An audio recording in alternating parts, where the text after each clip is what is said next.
All right, we're back. Thanks for watching that break. We're just getting everyone online and ready to go for this next series. Semper.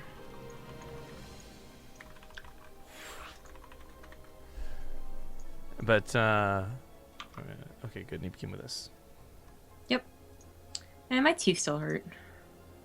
So, I put this tweet out with what maybe is a little bit of hyperbole, but this is a really great match for me. I'm going to go like straight up Fear Dragon NA, like, smile faces with this one, because Semper really was our beta Terran hero. Him and Beastie, each for their regions, were like the best Terrans we saw through the entire beta. Neeb, however, is a current god, and we'll see if Semper can stand up to it. I'm not going to lie, like 100% of me has my money on Neeb for this, but Semper was so good back when in the day, so for the beta, I don't know which way to go with this.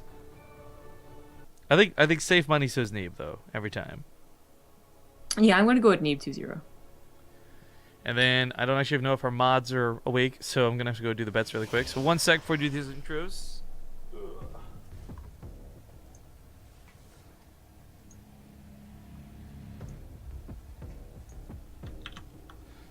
Oops, awkward. Hang on. I just realized I have to do a lot of things right now, guys. 1 sec.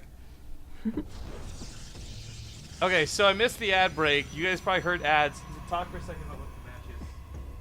Oh, okay. Hello. Welcome. Game number 1 on Frost. We're just doing bets. So, if you're watching the VOD of this, blame the mods. For everything. Oh, it looks like BC Cutie actually got walked over. That's weird. Or rather, he got a walkover. So Solo 2-0'd his first opponent and then didn't want to face Beastie and just left or something. So BC Cutie's already in the round of 4. Or round 4, sorry, which is the round of 8. Whoa, okay, I'll have to look at the brackets in a second. Alright, I did bets a little bit different for this one, guys. I think a lot of us have a pretty good idea Neeb's going to be the favorite to win. So we got some super underdog status going on here. What I've done for this is instead of just simply having bets pay out to Neeb, we're going to have you guys have to bet specifically on what Neeb's score is going to be. So there is no option for simply Neeb winning. You have to guess whether it's 2-1 or 2-0 if you're betting on Neeb. The alternative option is just blanketly guessing Semper. Doesn't matter the score. He can win, and as long as he wins, it's good to go.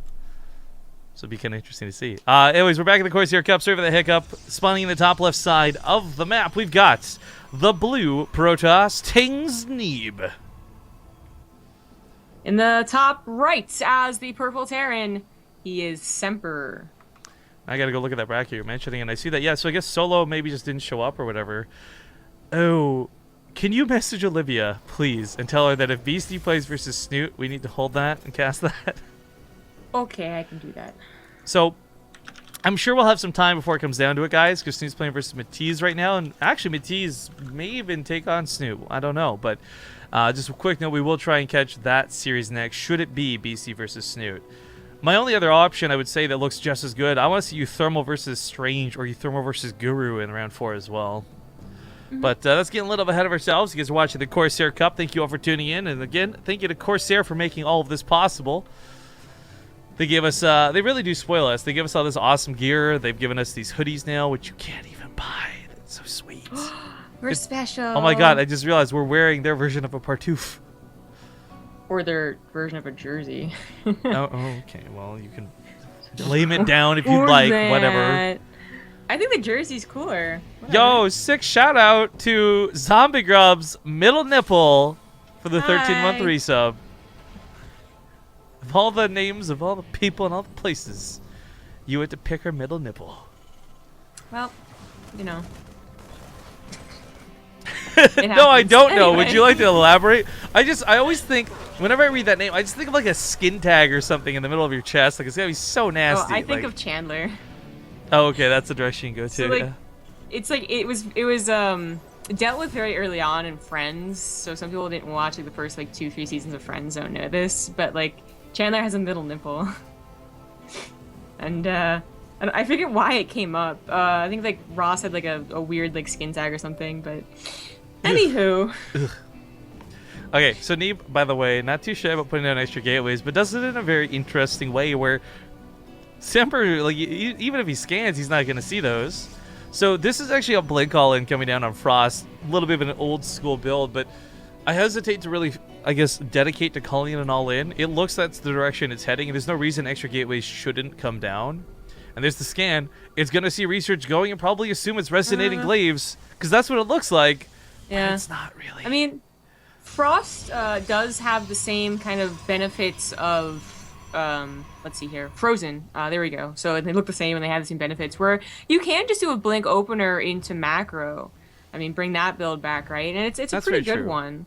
It can actually lead into a big dedicated attack and even a win if the Theron is completely unprepared. So the reason I'm leaning towards calling this an all-in is mostly just because, you know, there's no forge. Like, he may have gone for a third base, but we oftentimes see these not actually get utilized fully. And this is more of like a, if I didn't do enough damage, this is how I recover type thing. But there's no forge, there's no Robo Bay coming down, so there's not going to be disruptors following this up. I really don't know what direction he wants to go after this, but right now the only thing he really has is a lot of Blink Stalkers in his near future. Yeah. Yeah, but you know, you get Resonant Glaives while you're pressuring, and then you add on that Adept barrier, and you actually have a pretty decent army. Yeah, you don't have like a lot of Immortals immediately, and in fact, you might not have enough Immortals to defend, and that's the downside for sure, is that if they deal with this perfectly fine, like they have a build that like almost counters it, you can be in trouble. But Blink has always been a very good just showcase of Protoss's skill. I mean, that's why Parting was, you know, so much better for a long time. And someone like Neeb, I'm sure, has the not just the micro of actually blink, like blinking it back with when they're weak, but also the knowledge of what to do with his Blink Stalkers to make this worthwhile. Well, you know, a lesser player will just blink into MMM on accident and die. The blink control there is pretty nice. And it looks like we are going to have this sort of transition outwards. So he's going to actually use this third base. We got the Robo coming down. You know, I saw this as we started panning over towards the attack. I didn't realize he had overstacked probes so heavily. So this was kind of, should have been more obvious, especially if Semper had done any scouting, that this was actually not going to be anything too dedicated. But even for us, for the observers, I think it was like 23 out of 16 or whatever. So point is, 3 bases nicely saturated, Robo coming down, and of course, now the forges start up, and a lot of extra gateways. Yep, his production now going to match his bases. Semper wasn't too scared. I mean, he isn't going for a bad build against this first off. Like, it's really only if they're going for like a Widowmine drop that I'm thinking can be really scary for the Blink Stalkers to deal some actual damage, like sniping reactors and stuff. But with the build he went for, now he had enough bio, now he has medevacs too, and he actually takes the third while pushing the Stalkers away. Quickly scans the army to see what's going down, and Neeb unfortunately does not have his production set up quite yet. If Semper was like 5 seconds sooner, he may have been able to stim and get quite a few Blink Stalkers before the Adept Warpins happened, but he is waiting in the middle of the map instead, and Neeb sees that. I thought that was so bold too, like just floating that orbital right over top of the Stalkers. I was like, this can't end well. But we're moving on to Liberators next, which are going to be absolutely fantastic, because this is where, and it's, I'd say especially why Semper shined during the beta, his Liberator usage. He was one of the first people who really got a handle on this. He knew how to use it versus Disruptors, and of course versus even Colossus, because back then that was still being figured out. But well, this Warp Prism, and they do pass each other. They do see each other, too. I just checked the vision. So, a little bit awkward over there. Yeah. A couple of pylons being put down from Neeb is pretty cool. They are going to get canceled / killed by Semper's drop. So, I mean, vision is better than losing a third base entirely. But this is something that Semper would look for anyway. Just tiny little grabs like this. Pretty good section of the army to take care of that. That was actually really well divided. Yeah, now that Semper's pushing anywhere else. I like these Widowmines underneath the Liberators. You know, you're always going to anticipate something blinking towards it, so having those down in a position where you can just grab units that freshly transfer in through depths or blink in through Stalkers. I like that. Small detail, but I like it. War Prism coming on the right side does have those Adepts. Resonating Glaives and +1 timing out here, so he's going to be able to get some pretty nice SCV kills, but not too easily here. Looks like he will be driven off. Can't believe we saved that last Adept. Yeah, unfortunately can't warp in Stalkers fast enough. Yeah, no. So that War Prism doesn't do too much. Second one's already on the way. Yeah. The main base is not protected. I mean, the Adept ran into the third. Unfortunately, War Prism runs into the only missile turret that's there. That was a little unfortunate. And Neeb is actually pushing forward with his army. I don't think this is a real commitment unless the army is just entirely out of position. Just another like nostalgia moment. We kind of forgot. There's players who would do that factory / supply depot wall off on the side. back in the day to block out. And that might actually be super effective against the depths in this sort of scenario. But running back to try and defend his base, Mineral Line going to get compromised. So many SCVs die almost immediately. 20 pop off. Yikes, that's like a Baneling hit going off. Yeah. Depths confirm good units. Push on the left side, though. Yeah, but looks like there's enough to deal with this. Yeah, he actually just lifts up. We had the Stalkers already take out one Liberator. Oh, no. One. That's a third Liberator, actually, and that's just an open pathway to the third base. Semper just fell apart all in one instant. You know, he's the one as a Terran player you'd think would be pulling his opponent apart, but no. Neeb's the one that catches him in two different directions, pulls him sideways, and this drop on the other side of the map will not do enough damage to make up for this. Stalker's going to focus on the medevacs as well. Not going so well for Semper as he loses complete control of the base. 45 SCV is gone, and even if he stabilizes this, I don't think there's much recovery on the back end of this. I don't think this is a bad build from Semper on this map, but it feels more like a build that would have done well on Dusk Towers. He was just like not quite there to how big his army could have been to segment in 3 different places. Yeah. And in Dusk Towers, hopefully you would never have to do that, but Frost, yeah, there's still a little wiggle room for the depths. Well, we'll get into game 2 in a moment, figure out what their map pick was. I said I would load intros during the first ad break today, and I didn't, because I'm just a liar and yeah, you are untrustworthy. So you say that my cheek is fixed, and it's like 80%. I still have a weird 80% smile. 80% fixed. Yeah, but it's actually like almost tiring to talk. Dude, I'm not gonna lie, I really love this like cute crooked ass smile you have. Like, you already have a nice smile. Everyone knows this, right? This isn't me being like hitting on Zymegrip. Like, this is just a fact. Zymegrip has a nice smile. But like the crooked one you had at the start of the stream that was like really crooked, Natalie Dormer style, kind of like what you're doing now, super adorbs. Everyone likes Natalie Dormer. Dude, there's like that video, I can't even remember what it's for, but she's like on the hammock just swinging, eating an apple and like smiling at the camera. I'm just like, damn. It's like the cutest thing ever. I do have the intro for Dust Towers, though, actually, funny enough. So we'll play the intro for this one, and we'll see you guys in game 2 in just a moment. If you're tuning in, Semper's down 1 point to Neeb.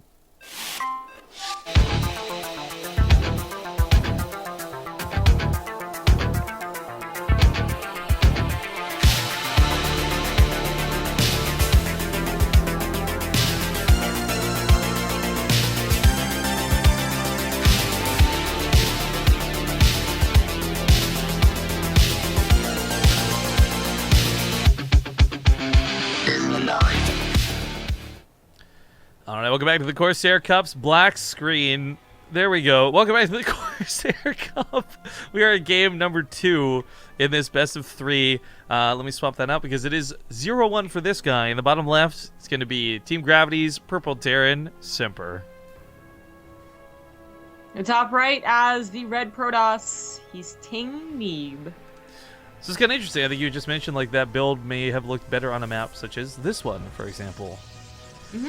And I really, so much of what I saw that game, like, I agree. Frost was a bad map for a lot of reasons, like the Adepts getting through on the right side past that depot and lots of areas to drop. But I just feel like one of the problems you have when you fight against Neeb is he's so good at just reacting to everything you do. Almost to this point where you feel like he can predict it. And your best option would be just to play totally random and not know what you're doing. That way he can't predict you. Yeah. I think there's a couple of things that make Neeb really strong. First of all, I'm just going to be like blatantly biased here. His Terran roots usually show pretty hard. Like, as he transferred over into Protoss, he was like, regardless if War Prisms were popular or not, he still used them pretty effectively and really liked, like, you know, splitting his opponent apart. So back in Heart of the Swarm, that was mostly done with Blink Stalkers, but in Legacy of the Void, Warp Prisms are better, Adepts are better harassment options, Shades can be very obnoxious, and you still can go Blink Stalkers, so I think that all fits really well to him. And then second, yeah, he does seem to just know really well what his opponent's going to be doing. I don't know if he still plays all the races. I imagine he does to some extent. Most pros do, just, you know, either for fun or to learn a little bit, but some pros like really play all the races. I don't know about Neeb, but it does seem like he has a very firm grasp on just the options for Terrans and what type of Terran he's facing. Semper, I think he's been doing this since we've known him, which in the past was really effective because people, you know, we're still figuring out Protoss in general. Like, oh, what do we do as Protoss? I can't go Colossus anymore. But nowadays, I think Perdos has actually really figured itself out and has no problem against defensive Turtley Liberator builds and can actually break Terran on 3-2 bases, what have you, which is exactly what Neeb did. Semper is given 2 extra minutes, and he has a lot of Liberators, but... Well, we might not get to that super Turtley build. So this is going to be opening here with a proxy. I'm guessing Stargate, but what's funny is with Neeb, you can never rule out Robo, as he has in several casts we've gone proxy Robo. Yeah, there you go. I really have to highlight totally not banned, by the way. Made a pretty good joke. Doctor, is your cheek still numb? Try smiling. Zombie go, no, banned. Oh, I guess people always That's telling pretty you to good. smile. So by the way, That's a good one. It is proxy Robo. It is proxy Robo. So this is something where, again, we've seen Neeb bust really good players with this. Was a Coral Carnage knockout was probably the best usage we ever saw when he did that behind the main base type thing. But this is, when you come for Immortals this early, the bunker on the low ground is going to be easy peasy. Oh, is Semper en route now? I'm being corrected in chat. I forgot about that. I think he was part of the recent pickup with Vibe. Oh, you know what? You're right. That was just like 2 days ago or something too. So that's my bad, guys. I thought he was still on Team Gravity for whatever reason. That is because it's on his clan tag for Europe. Yeah. Okay. There we go. That's why. There you go. Not my mistake, but no, my mistake. We'll get that fixed and going forward. But anyways, the point I was going to make before is the bunker is not going to hold. This is down here to prevent pylons from coming down, because what Semper doesn't want to have happen is 2 pylons busting in front of his ramp. As he scans the main, he sees a lot of gateways coming down, and this looks fishy as fuck for an all-in. He just doesn't know what type. So as he goes for a Cyclone right now, I really love this choice, but I like this better. More bunkers on the high ground. Yeah. It's still going to be tricky. The bunkers, they're stationary, and you still don't have very many units if you have to pop out of the bunkers, which a War Prism might let happen, but we'll see. Scanning, seeing that many gateways is really quite fortunate. Neeb could have definitely hid them better. We see a lot of Protoss actually hiding their gateways at the front of the ramp on Dusk Towers, but it's neither here nor there. I'm sure that Neeb knows how to break an opponent, even if he is scouted. He's like Bane from Batman. He'll like pick up everyone else, just break their back over his knee a lot of the time. Yeah. So there's that Warp Prism. This is where I really like the Cyclone, specifically for that Warp Prism. Maybe it gets a lock on the Immortal, maybe it doesn't. That's whatever. The Immortals will bust through the Cyclone so quickly. There is an active bug right now, which Blizzard's not fixing for whatever reason. This really irritates me as a Cyclone user myself, where the cooldown's kind of messed up. Ignore the Cyclone cooldown for whatever reason, whatever bug aside. All it needs to do, though, is get that one lock on the Warp Prism, and it will drive it back. And that's what's really, really key here, because if that Warp Prism gets to warp in even 1 or 2 rounds of Adepts, that's it for Semper. Yeah.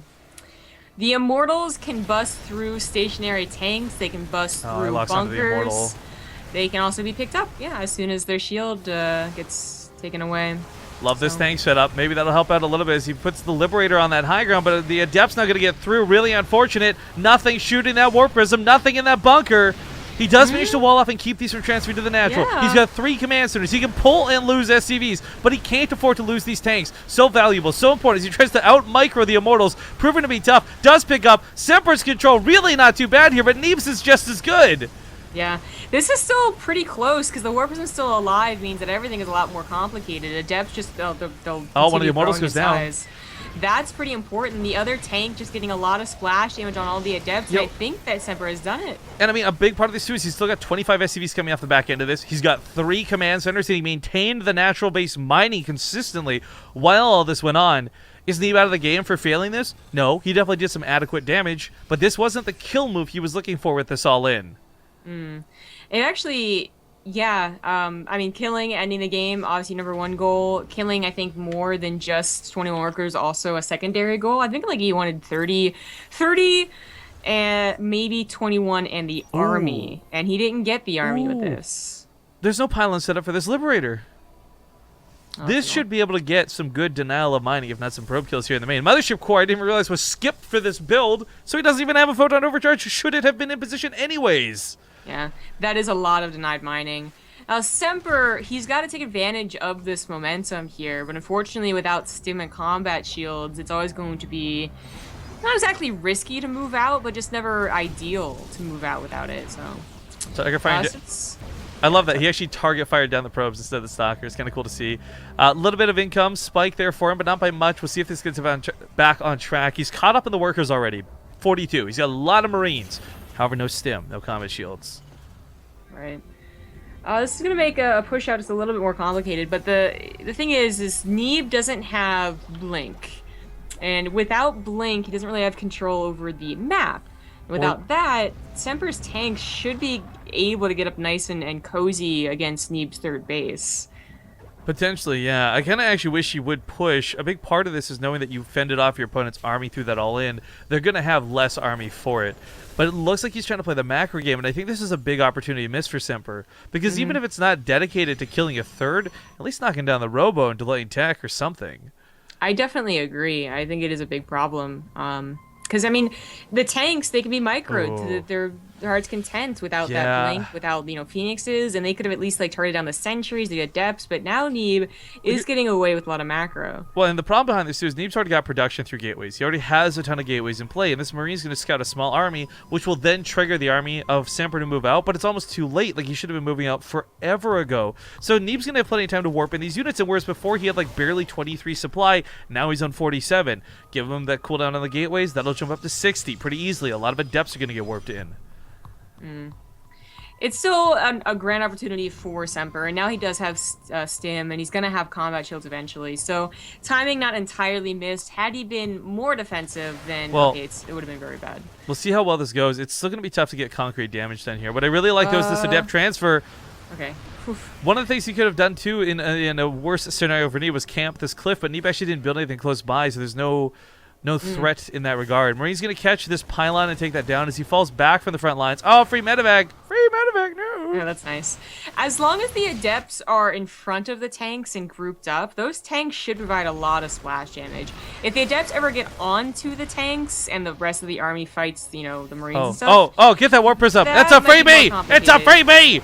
Oh, well, the adepts make it not a freebie. They can top with the Marines, This is actually devastating. If he had focused on the warp prism, there wouldn't be that warping of additional adepts, and now Semper's going to absolutely lose this fight. He's forced to pull back towards his third. He's going to start throwing down some units to screw with Sim City, but that was an engagement he should have been able to take. Again, that warp prism being such an influential part of it. The adepts getting in the army, is I think the number one problem usually is that they get in the army, so tanks splash on the Marines, or they get in the tank army and the tanks splash each other, and it's a lot more difficult than when they're here, when they're coming at you as a group, and the tanks are really getting that splash damage done, which is usually what happens if you're more aggressive and they're more defensive. Oh god. But obviously roles are reversed here. The depot's down as well, so these tanks get transferred on. I do believe Neeb's going to break Semper here. His army supply's falling a little too low. Drops directly on top of the tanks. Warp-ins right here as well, baby. Nothing to really keep him alive as 3 tanks remain. Semper is sadly on the ropes. Alright, well, I mean, Semper did all in. It didn't really work. 21 SEDs and a third CC and barely any army. I would say that didn't work, but maybe Semper just missed an opportunity for that counter. Well, GG gets called. Snoot did advance to play against BC, so we're going to swap back to the European server and try and get into that game ASAP. Hopefully it did get held for us. We're going to go to a small break here and kick off while we move over. So stick around, guys. We'll see you soon.